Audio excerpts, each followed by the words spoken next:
जादुई घोड़ा। एक बहुत बड़े जादूगर के यहन एक नौकर काम करता था। उसका नाम था नीरज। उसकी सेवा से खुश होकर जादूगर ने उसे एक घोड़ा दिया। यह कोई मामूली घोड़ा नहीं था। उसके मुंह से चांदी के सिक्के झड़ते थे। नीरज बहुत खुश था। उसने अपने मालिक को धन्यवाद दिया और बोला, साहब, मैं थोड़े दिनों के लिए अपने गांव जाना चाहता हूँ। यह घोड़ा मैं अपने पिताजी के पास छोड़कर आऊंगा। वे अब बहुत बूढ़े हो गए हैं। यह घोड़ा उनके पास होगा तो उनकी परेशानी दूर हो जाएगी। जादूगर ने कहा, मुझे भी उसी ओर जाना है। चलो, हम दोनों साथ साथ चलते हैं। घोड़े पर सवार होकर वे दोनों चल पड़े।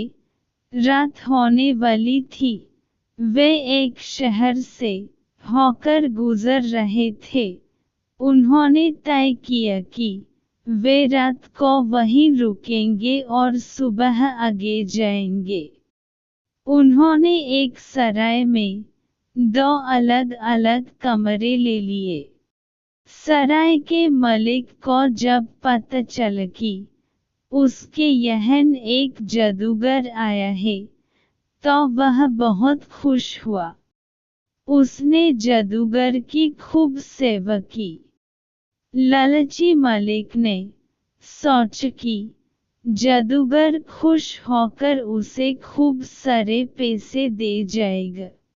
सराय के मालिक की सेवा से खुश होकर जादूगर ने उसे भी एक घोड़ा दिया, बिल्कुल वैसा ही जैसा कि नीरज के पास था। सराय के मालिक को बहुत गुस्सा आया। उसने मन ही मन सोचा, कंजूस जादूगर ने दिया भी तो घोड़ा, मैं इसका क्या करूँगा। लेकिन उसने जादूगर से कुछ नहीं कहा।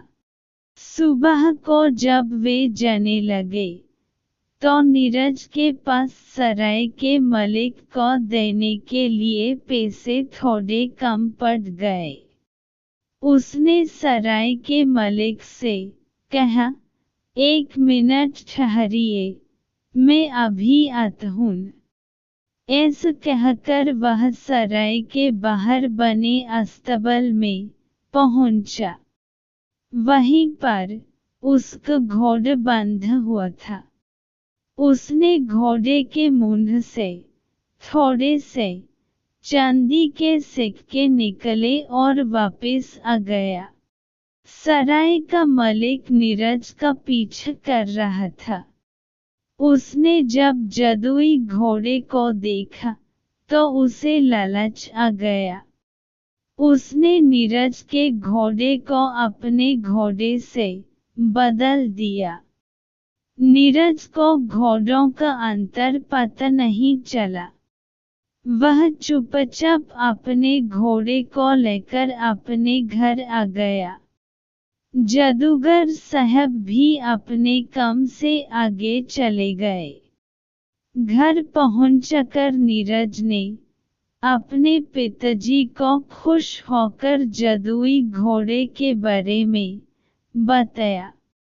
फिर उनसे बोला, आबरकडाबरा, लेकिन घोड़े के मुंह से चांदी का सिक्के नहीं निकले।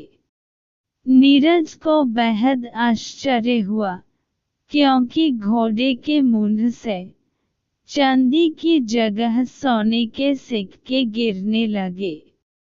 नीरज समझ नहीं पा रहा था कि यह सब कैसे हुआ। असल में जो घोड़ा जादूगर ने सराय के मालिक को दिया था, वह भी एक जादुई घोड़ा था। लेकिन अपने लालच के कारण वह यह बात समझ ही नहीं पाया। उधर सराय के मलिक ने घोड़े से चांदी के सिक्के निकलने चाहे, लेकिन उसके लालच के कारण उसका घोड़ा एक साधारण घोड़ा बन गया था। सराय का मलिक चोरी करके भी पछताता ही रह गया। दूसरी ओर नीरज और उसके पिता अपने नए घोड़े के साथ खुश थे।